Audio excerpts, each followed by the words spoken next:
بیٹھے ہیں، بیٹیاں گھروں پر بیٹھی ہوئی ہیں، بیٹے گھروں پر بیٹھے ہوئے ہیں، اور ان کی ناک پھنسی ہوئی ہے کہ دنیا ادھر سے ادھر ہو جائے، ہم اپنے بیٹے کی بیٹی کی شادی نہیں کریں گے۔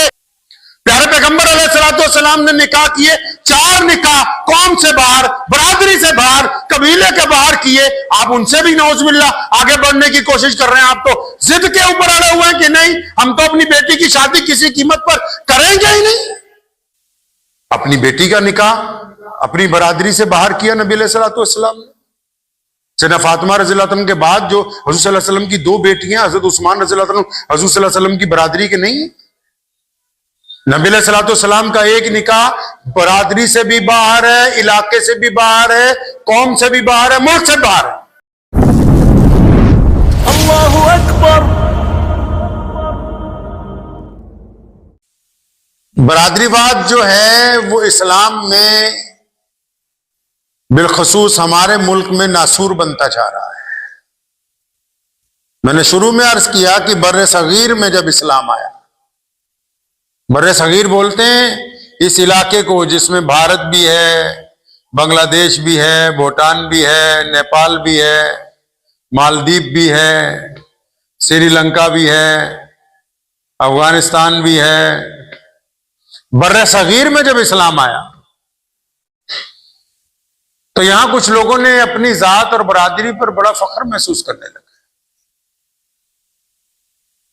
جبکہ محمد رسول اللہ صلی اللہ تعالی علیہ وسلم جب تشریف فرما ہوئے، آپ نبی علیہ الصلوۃ والسلام کا جب ظہور ہوا تو توحید اور رسالت کے ساتھ جن چیزوں کے بندھن کو، جن برائیوں کو، جن کالی پرانی روایتوں کو جو رسول اللہ صلی اللہ علیہ وسلم نے توڑا ہے، ان میں سب سے بڑی روایت یہی ہے جو انسانوں کو ذات اور برادری کی وجہ سے اونچ اور نیچ کی سسٹم کے اندر تقسیم کرتی تھی۔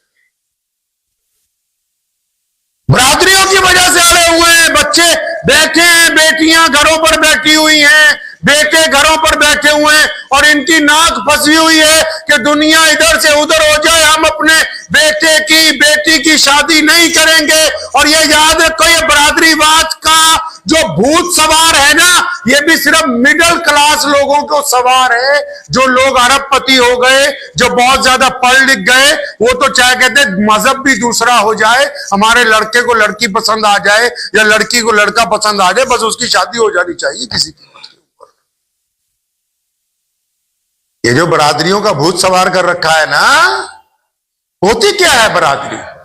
نوح علیہ الصلوۃ والسلام کے بیٹے نے توبہ نہیں کی، جہنم میں کیا ہوتی برادری؟ بتاؤ تو صحیح، کہتے کس کو ہے برادری؟ نبی کا بیٹا اللہ تبارک و تعالیٰ کی نافرمانی کے بعد پیچھے دھکیل دیا گیا،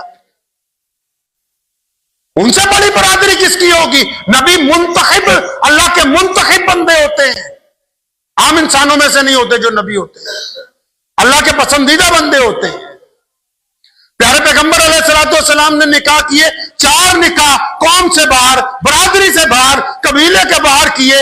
آپ ان سے بھی نعوذ باللہ آگے بڑھنے کی کوشش کر رہے ہیں، آپ تو ضد کے اوپر اڑے ہوئے ہیں کہ نہیں، ہم تو اپنی بیٹی کی شادی کسی قیمت پر کریں گے ہی نہیں۔ لڑکے لڑکیاں بڈھے ہو رہے ہیں، کئی حضرات آتے ہیں میرے پاس، حضرت وہ مرتد ہو رہی ہیں، بیٹیاں مرتد ہو رہی، خود مرتد کر رہے ہو تو ہو رہی ہیں۔ دہیج کا رواج آپ نے ڈالا اس لیے مرتد ہو رہی ہیں۔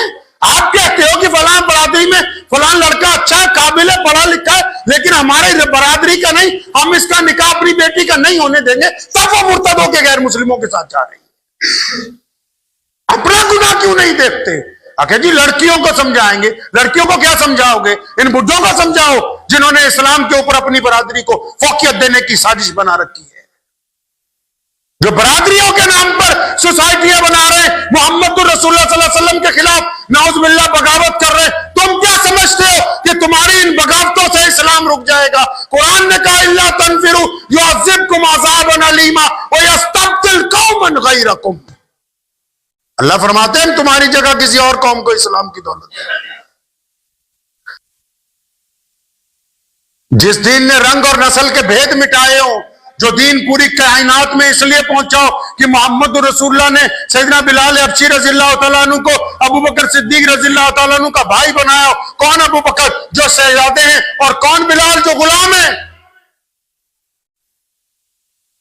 جس دین میں سیدنا ابو ذر غفاری رضی اللہ تعالیٰ عنہ جیسے فقراء صحابہ کی آمد کے اوپر خلفائے راشدین اٹھ کے کھڑے ہو جاتے ہوں، ان کو اپنی مسند کے اوپر جگہ دیتے ہوں، اس دین کے ماننے والے مسلمان یہ کہنے کے لیے تیار ہو جائیں کہ نہیں جی ہم تو فلاں برادری کے ہیں، ہم تو اپنی شادی فلاں برادری کے اندر نہیں ہونے دیں گے، تو کیا ان کو یہ پتہ ہی نہیں کہ اسلام ان سے چاہتا کیا ہے؟ جس دین نے یہ کہا کہ ایک صف میں کھڑے ہو گئے محمود اور ایاز، نہ کوئی بندہ رہا نہ کوئی بندہ نواز، بندہ صاحب و محتاج و غنی ایک ہوئے، تیرے دربار میں پہنچے تو سبھی کے ایک ہوئے۔ جس دین نے کہا کہ ایک صف میں کھڑے ہوں گے، کوئی ذات نہیں ہوگی، کوئی رنگ نہیں ہوگا، کوئی نسل نہیں ہوگی، کوئی برادری نہیں ہوگی، اس دین کے ماننے والے اگر کوئی یہ کہتے ہیں کہ ہم تو اپنی ذات کے اوپر بڑا فخر کرتے ہیں، کس بات کا فخر کرتے ہیں میرے بھائی؟ اچھا یہ بتاؤ بھائی، یہ برادری اوپر نیچے کیسے ہو سکتی ہے؟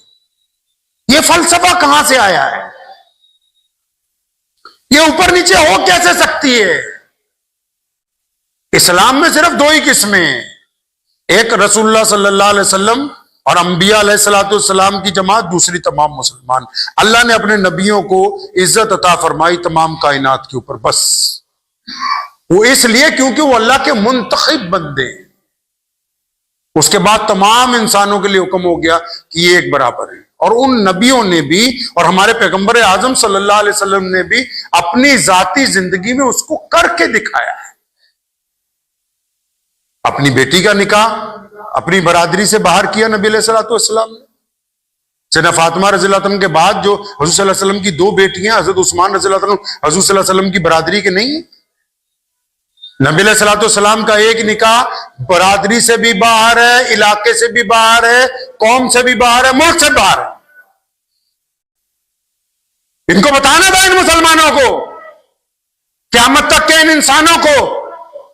پیغمبر اعظم صلی اللہ علیہ وسلم نے اپنی بیٹی سیدنا فاطمہ کو پوچھا، جبکہ اللہ نے رشتہ طے کیا، پھر بھی پوچھا کہ آپ کا رشتہ علی سے کر دیا جائے، اور یہ تو کہتے نہیں ہم طے کریں گے، ہم بتائیں، چاہے زندگی گزارنی لڑکا لڑکی نے فیصلہ کریں گے بڑے میاں کہ ہم بتائیں گے کہ یہ رشتہ ہوگا کہ نہیں ہوگا، کیونکہ ناک ان کی پسی ہوئی ہے بیچ میں، تاکہ کل کو ان کو طلاق بھی کروانی ہے، ان کو تو پنچایتیں چاہیے، لوٹے پیٹے لوگ چاہیے، صبح شام مسائل چاہیے، خوشحال قوموں کے کوئی تصور نہیں ہے کہ جی فلاں برادری کی میٹنگ ہو رہی ہے، فلاں برادری کی انجمن ہو رہی ہے، اسلام کا نام کہاں پہ ہے؟ ذرا کبھی اپنی برادری کو اسلام سے الگ کر کے دکھاؤ، پھر پتہ لگے کیا اہمیت ہے تمہاری۔ اندازہ کرو، جن کو بڑا فخر ہے اپنی پگڑیوں کے اوپر،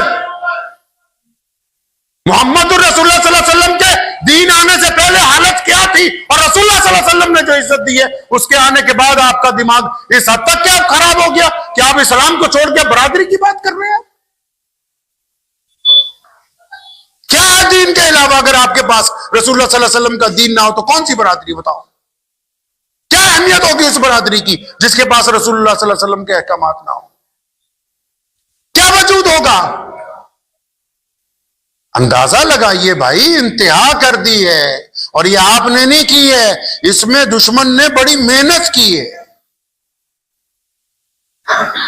ایسے لوگوں کو تلاش کیا ہے جن میں کیڑا ہے کہ نہیں ہم فلاں چیز کریں گے، ہم فلاں کرنا کرانا کچھ نہیں ہے، نہیں ہم فلاں برادری کے علم بردار ہیں۔ اچھا جی فلاں برادری کے علم بردار ہیں تو اس برادری کو تو عزت محمد رسول اللہ صلی اللہ علیہ وسلم نے دی ہے، تو بتائیے ذرا آپ نے اسلام کے لیے اب تک کیا کیا ہے؟ بتائیے کتنے کالج بنائے ہیں آپ نے، کتنی یونیورسٹیاں تیار کی ہیں، کتنے ڈاکٹر بنائے، کتنے انجینئر بنائے، کتنے IAS IPS تیار کیے اپنے میں سے، کتنے لوگ فورن سروس کے اندر بھیجے ہیں آپ نے؟ پتہ تو لگے کیا تہذیب اور تمدن میں تیاری کی ہے۔ بس صرف اسی بات کے اوپر مدرسے بھی کہ جی برادری کا بنائیں گے، پھر برادری کا کوئی مولوی آئے گا اسی کو چندہ دیں گے۔ محمد رسول اللہ صلی اللہ علیہ وسلم کے دین کی طرف لوٹئے، اللہ کریم کو یہ باتیں پسند نہیں ہیں۔ قرآن پاک میں واضح طور پر اللہ نے فرمایا کہ بس اس لیے ذات برادریاں کوئی بری چیز نہیں ہوتی، اس لیے مثال کے طور پہ میرا نام عثمان ہے، ان کا نام بھی عثمان ہے، ان کا نام بھی عثمان ہے، ان کا نام بھی عثمان ہے، اب پتہ کیسے لگے کون سا عثمان ہے؟ کہ جی اچھا وہ عثمان جو فلاں قبیلے میں سے، بس اس لیے بنائی برادری۔ مجھے امید ہے کہ آپ کو یہ ویڈیو پسند آئی ہوگی، اگر پسند آئی ہو تو یہ آپ اپنے دوستوں کے ساتھ شیئر کریں اور اس چینل کو سبسکرائب ضرور کریں۔